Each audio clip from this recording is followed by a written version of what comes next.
عام انتخابات کے بعد 21 دن کے اندر اندر صدر مملکت کو جو ہے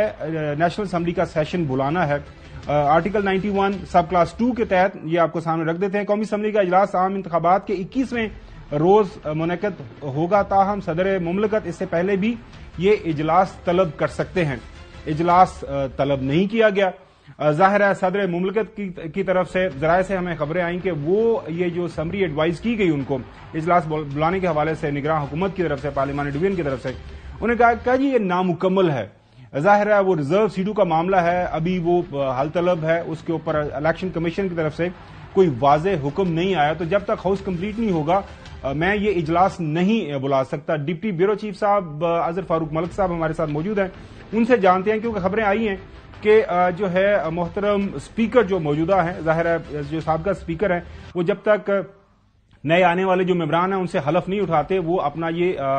آفس ہے اس کو کنٹینیو کرتے ہیں۔ پرویز اشرف صاحب کی طرف سے خبر آ رہی ہے کہ انہوں نے اجلاس صبح 10 بجے 29 فیبروری کو لیپ ایئر ناظرین ظاہر ہے کیونکہ 4 سال کے بعد 29 فیبروری آتا ہے، ادروائز 28 کا ہی مہینہ یہ چلتا ہے، انہوں نے صبح 10 بجے بلا لیا۔ اظہر فاروق ملک صاحب بہت شکریہ، یہ بتائیے گا کہ لیٹسٹ ڈیولپمنٹ کیا ہے؟ ایک تو یہ بتائیے گا کہ صدر مملکت نے کیا حقیقتاً جو ان رائٹنگ وہ سمری واپس کر دی ہے یا ذرائع کی بنیاد کے اوپر خبریں چل رہی ہیں، اور یہ جو خبر اب آ رہی ہے کہ اجلاس بلا لیا گیا ہے 29 فیبروری کو صبح 10 بجے؟ جی خبر صاحب، صدر مملکت کے پاس جو سمری گئی تھی وہ آج 26 فروری کے لیے گئی تھی پارلیمانی امور کی وزارت کی طرف سے کہ اجلاس 26 فروری کو کال کیا جائے، لیکن صدر مملکت نے جیسا کہ آپ نے بتایا کہ ہاؤس چونکہ ان کا یہ موقف ہے کہ مکمل نہیں ہے اس لیے وہ اجلاس کال نہیں کر سکتے، اور انہوں نے سمری جو ہے وہ ریجیکٹ کر کے واپس بھیج دی تھی، اجلاس کال نہیں کیا تھا۔ آج اس حوالے سے ایک تفصیلی اجلاس ہوا ہے قومی اسمبلی سیکریٹریٹ کے اندر، کیونکہ اس میں بڑا ایک ابہام پیدا ہو گیا تھا کیونکہ کوئی راستہ نہیں تھا کہ صدر اجلاس نہیں بلاتے تو کیا صورت اختیار ہوگی۔ تو اسپیکر قومی اسمبلی نے آج مشاورت کی آئینی اور قانونی ماہرین کے ساتھ، لا منسٹری سے اس حوالے سے انپٹ لی گئی، پارلیمانی امور کی وزارت سے بھی دی گئی، جس کے بعد یہ فیصلہ ہوا کہ اگر کوئی ایسی صورتحال پیدا ہوتی ہے تو اسپیکر قومی اسمبلی جو ہے وہ اجلاس کال کر سکتے ہیں۔ تو اسپیکر قومی اسمبلی کو جو رائے دی گئی آئینی اور قانونی ماہرین کی طرف سے، اس کی روشنی میں اسپیکر قومی اسمبلی نے یہ اب اجلاس 29 فروری صبح 10 بجے کال کر لیا ہے، کیونکہ آئینی تقاضا ہے کہ 29 فروری سے آگے جو ہے وہ اب اجلاس آگے نہیں جا سکتا تھا، 21 دن کے اندر اندر اجلاس کال کرنا بہت ضروری تھا، اس لیے اسپیکر نے اپنے اختیارات کا استعمال کیا ہے اور ان کے تحت اب یہ اجلاس 29 فروری صبح 10 بجے کال ہوا ہے، اور اس دن پہلے دن جو ہے وہ نومنتخب ارکان اپنے حلف بھی لیں گے رکنیت کا، اور اس کے ساتھ ساتھ اسپیکر اور ڈپٹی اسپیکر کے انتخاب کے لیے شیڈول بھی جاری ہو جائے گا۔ تو یہ ابہام جو ہے تقریباً اب ختم ہو چکا ہے کیونکہ اجلاس کال ہو چکا ہے۔ جی اظہر فاروق صاحب بہت شکریہ۔ ناظرین آگے بڑھتے ہیں۔ اسحاق ڈار صاحب آپ کو پتا ہے وہ کافی زیادہ اطالوے ہو رہے تھے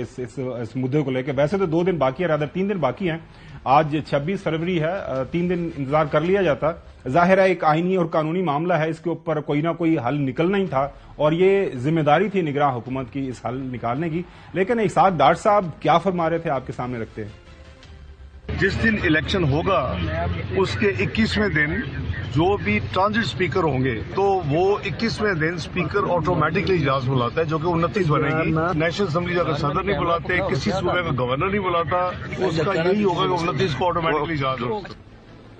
ہمارے متوقع جو ہے اعظم نذیر تاج صاحب لا منسٹر جو بننے جا رہے ہیں، ان کی طرف سے بھی واضح ایک توجیہ پیش کی گئی۔ جو آئین کی منشا ہے وہ تو یہ ہے کہ آرٹیکل 91 کے تحت 21 روز کے اندر اندر صدر نے اجلاس بلانا ہے،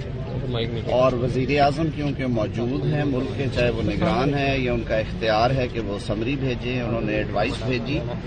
کہ اجلاس بلایا جائے، انہوں نے نہیں بلایا۔ میں سمجھتا ہوں کہ یہ آئین سے روگردانی ہے۔ اگر صدر صاحب ڈٹرمنڈ ہیں کہ انہوں نے نہیں بلانا تو آرٹیکل 91 کے تحت 21ویں روز یعنی 29 تاریخ کو تو ہونا ہی ہونا ہے۔ پورے آئین میں کہیں نہیں لکھا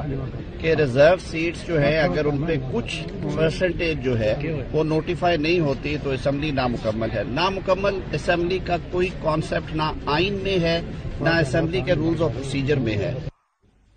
ناظرین ظاہر پاکستان پیپلز پارٹی بھی حکومتی بینچز کے اوپر بیٹھنے جا رہی ہے، تو پیپلز پارٹی کیسے پیچھے رہ سکتی ہے اس حوالے سے؟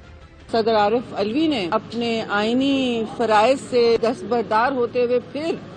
ایک ایسا عمل اختیار کیا ہے جس سے ان کی ساکھ پر، ان کے عہدے کی ساکھ پر